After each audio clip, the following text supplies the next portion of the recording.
家好啊，我係元朗有聲街分享 Amanda。今日我哋嚟到元朗 YOHO 系列嘅樓王啊，YOHO Hub 元朗站上蓋嘅兩房單位。咁一入到嚟呢個客廳咧，就係一個直廳嘅設計啦。咁右手邊咧就係做咗一個開放式嘅 L 型廚房，可以見到啦，雪櫃喺呢度。咁亦都發展商咧附送咗一啲儲物櫃喺樓上同埋樓下嘅。咁嗰度有洗衣機、蒸焗爐喺齊度。咁呢邊啦就係客廳，就向翻新元朗中心嗰邊嘅景觀嚟嘅。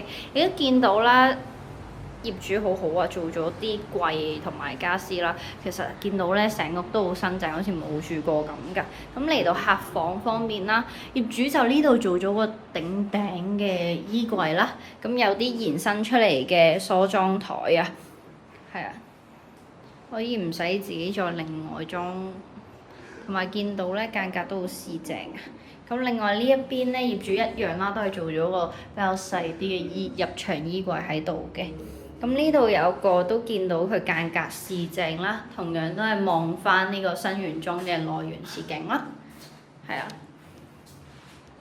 咁個間隔比較四正，所以咧規劃上咧都比較實用嘅。咁我哋睇埋個廁所，咁就企缸廁所，有埋浴室寶嘅。